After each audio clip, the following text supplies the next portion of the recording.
সবুজ পাহাড় আর নদী ঘেরা এক প্রাচীন রাজ্য, মাঝখানে সোনালী প্রাসাদ।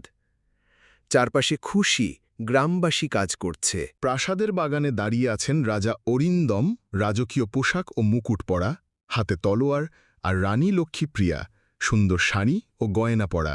তারা হাসিমুখে একসাথে। কালো মেঘে ঢাকা আকাশ, শত্রু সৈন্যরা রাজ্যের দিকে আসছে। রাজা তলোয়ার বের করেছেন, রানী শক্ত মন নিয়ে পাশে দাঁড়িয়ে আছেন। প্রাসাদের বাইরে যুদ্ধ চলছে। রাজা সাহসের সাথে তলোয়ার চালাচ্ছেন, সৈন্যরা পাশে লড়ছে। রানী প্রাসাদের বারান্দা থেকে হাত তুলে সবাইকে সাহস দিচ্ছেন। শত্রুরা পালিয়ে গেছে, গ্রামে উৎসব চলছে, শিশুরা ফুল ছড়ছে, মানুষ নাচছে।